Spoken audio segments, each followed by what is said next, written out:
Mesdames, Messieurs, bonjour et bienvenue sur notre chaîne YouTube. Ici nous vous donnons la clé, alors si vous êtes nouveau, abonnez-vous et cliquez sur la cloche de notification pour ne plus rien manquer. Cela fait, on peut commencer. Coup d'État au Sahel, à qui le tour? Le nouveau coup d'État au Burkina Faso montre, après ceux du Mali et de la Guinée, qu'un renversement du pouvoir dans les pays du Sahel confrontés à l'insécurité et à la mauvaise gouvernance ne tient qu'à un fil. Faut-il craindre un effet domino?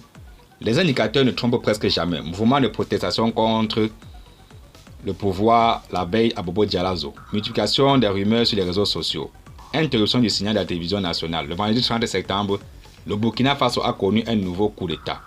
Son deuxième en moins de 9 mois. Le lieutenant-colonel Paul-Henri Sandaogo Damiba, accusé d'avoir relégué au second plan la dégradation de la situation sécuritaire dans son pays au profit d'aventures politiques malheureuses, a été démis de ses fonctions de président de la transition du Burkina par des militaires du mouvement patriotique pour la sauvegarde et la restauration MPSR, avec à leur tête le capitaine Ibrahim Traoré.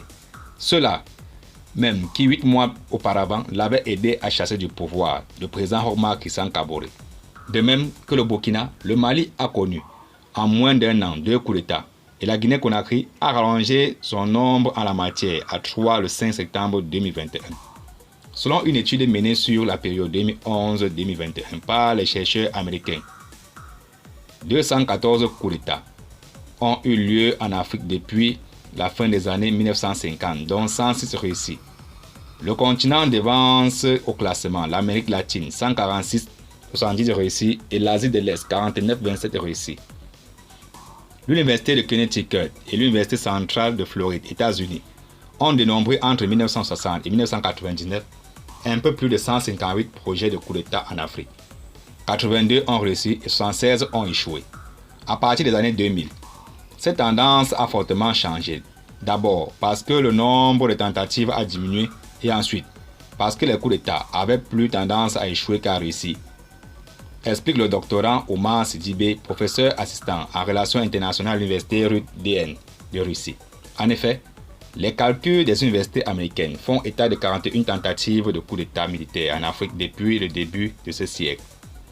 24 ont échoué, contre 17 réussis, auquel s'ajoute celui intervenu tout récemment au Burkina Faso. Le pays des hommes intègres enregistre d'ailleurs le plus grand nombre de tentatives réussies, avec 7 pour un seul échec. 64 ans après le premier coup d'État africain, Soudan 1958, le phénomène persiste toujours sur le continent. Les raisons?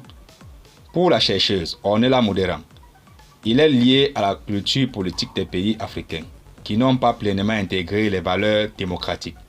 Ceci est dû, selon elle, à la prégnance de problématiques de gouvernance importantes telles que la corruption, le népotisme et la culture de l'impunité qui n'ont pas permis aux institutions démocratiques de s'ancrer réellement.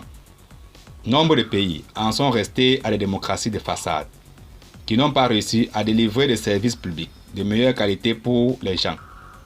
Les compétitions électorales ont eu beau se succéder, leur crédibilité est restée incertaine et surtout, elles n'ont pas donné lieu à des améliorations de la gouvernance qui auraient pu permettre d'améliorer la vie des gens. Dans ce contexte, il y a une certaine impatience qui se manifeste. La culture politique de nombreux pays africains, marquée par une forte politisation du secteur de la sécurité, en particulier de l'armée, qui interrompt le processus constitutionnel lorsqu'elle l'estime nécessaire, est aussi pointée du doigt. Au Sahel, outre l'aspect sociopolitique, les récents coups de force des hommes en uniforme s'expliquent également par l'insécurité qui y sévit. Depuis 2011, avec la chute de l'ex-dirigeant libyen Muammar Kadhafi, le terrorisme s'est implanté dans la région du Mali qui s'est métastasé vers les pays voisins, notamment le Niger et le Burkina. Depuis 2012, et même bien avant, les régimes successifs de ces pays, malgré leur engagement, n'ont pas pu apporter une réponse satisfaisante à la question du terrorisme et à l'insécurité grandissante de manière générale.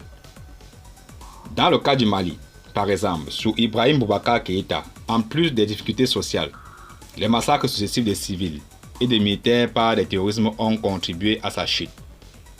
Au Mali, tout comme au Burkina Faso, lors des 10 dernières années, l'insécurité a été l'un des motifs principaux avancés par les militaires pour expliquer le renversement d'au moins 3 présidents. Amadou Toumani Touré, 2012. Ibeka, 2020.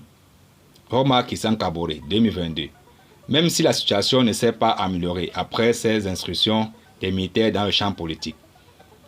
Alors que d'autres pays du Sahel, principalement le Niger, partagent les mêmes difficultés sécuritaires qu'eux, le spectre d'un effet domino s'installe. Au Tchad, la situation qui provoque a aussi été considérée comme un coup d'État, même si la forme diffère. Après la mort officiellement au front d'Idriss Déby Itno, c'est son fils Mahamat Déby qui lui a succédé, alors que le président de l'Assemblée nationale devait assurer l'intérim.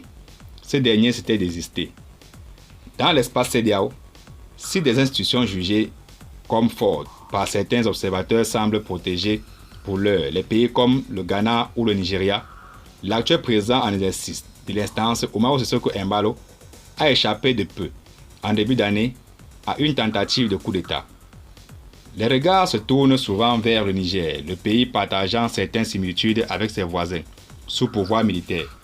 La venue au pouvoir de Mohamed Bazoum en avril 2021 n'a pas pour l'instant contribué à enrayer les offensives terroristes dans son pays. Les localités nigériennes attaquées sont légion. Depuis le début de l'année, interpellé en mai dernier à l'Assemblée nationale du Niger, le ministre de la Défense nationale, Alkassoum Indato, a dressé un bilan macabre. 1200, 700 civils et 500 militaires nigériens tués dans les attaques terroristes depuis 2013. L'insécurité est telle qu'à la reprise de l'année scolaire, lundi dernier, 800 écoles sont restées fermées à cause de l'insécurité, indique un rapport de l'UNICEF. Le chef de l'État nigérien doit faire face à la prolifération du sentiment anti-français dans son pays, lui qui a accueilli les soldats français de Barkhane qui ont quitté le Mali en août. Le 10 septembre dernier, des centaines de personnes ont manifesté à Niamey contre leur présence dans le pays, tout en encensant la Russie.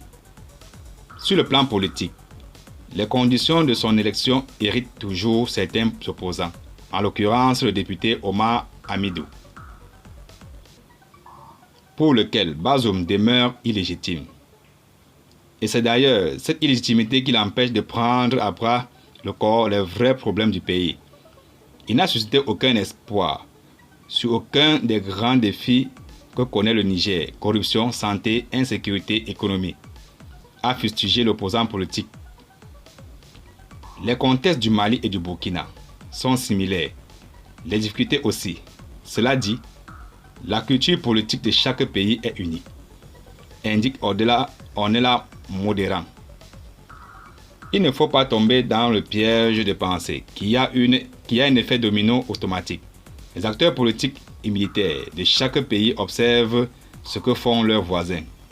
Il peut donc y avoir des effets d'inspiration mutuelle ou de mimétisme. Selon l'analyste, le Niger, qui a connu de nombreux coups d'État depuis son indépendance, le dernier en 2010, a enclenché depuis 2010 un processus pour consolider sa trajectoire démocratique. Il n'est pas à l'abri d'une remise en cause de cette trajectoire, mais les autorités sont, je crois, conscientes du risque et exercent une vigilance accrue. La tentative de coup d'État survenue le 31 mars 2021, 2 jours avant l'investiture du président élu, Mohamed Bazoum, est une illustration. Au Tchad, aussi habitué au coup d'État, l'inquiétude est aussi de mise depuis l'annonce cette semaine de la prolongation de 2 ans de la transition dirigée par Mohamed Idriss Déby et le fait que ce dernier pourra briguer la magistrature suprême ensuite. Merci et à très bientôt pour la prochaine vidéo.